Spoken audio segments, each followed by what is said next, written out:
The other night, I was scrolling my phone, not fully exhausted, not fully awake, and somehow every post was about money. People earning more, investing smarter, and doing life the right way. It felt quiet, but heavy. Then there's that moment when you open your bank app.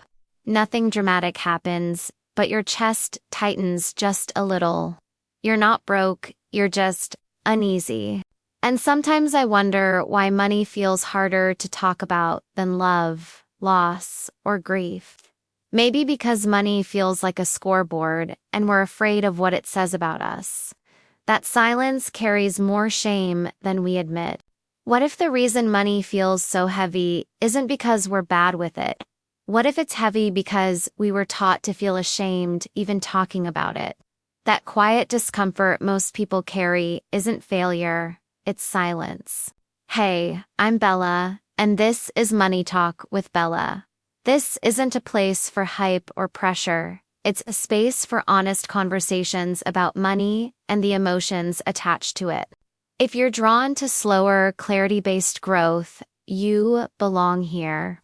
Today, we're going to sit with the discomfort around money, comparison, and the stories we carry quietly.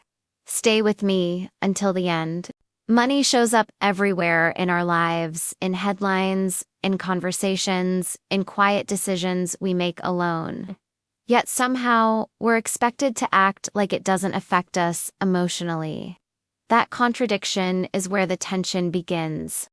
We're told to be grateful for what we have, ambitious for what's next, and responsible every step of the way. But no one really talks about how confusing it feels to hold all of that at once.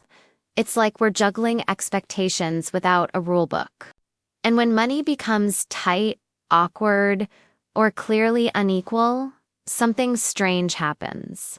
Conversations stop, eye contact fades, and the silence feels heavy. It's like we all quietly agree not to look too closely. I remember sitting with friends once, casually talking about salaries and investments. I smiled and nodded along, but inside, something quietly shrank, like I didn't belong in the conversation. I wasn't angry or jealous, I just felt small. Like everyone else had attended a class on money that I somehow missed without realizing it. There were times I avoided money conversations entirely. Not because I didn't care, but because I cared so much it felt safer to stay quiet. And sometimes, even when I'm alone, I catch myself tying my worth to a number.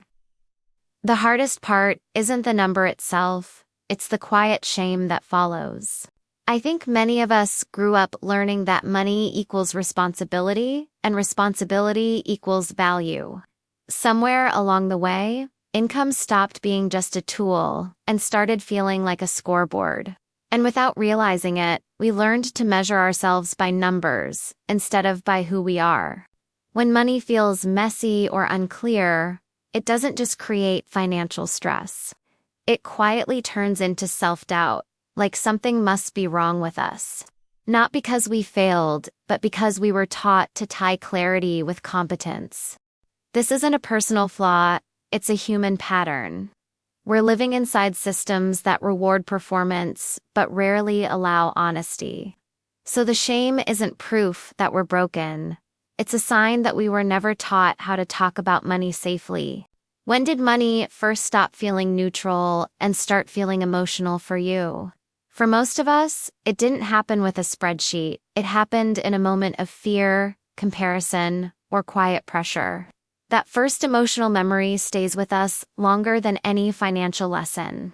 For some people, money represents security. For others, freedom, approval, or control.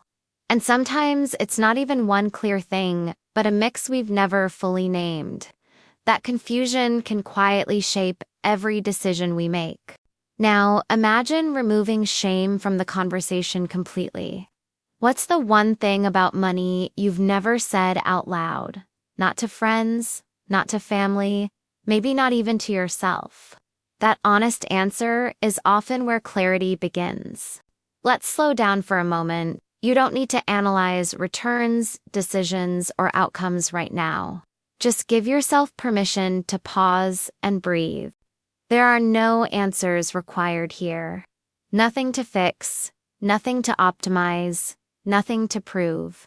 This moment is just about noticing what showed up inside you.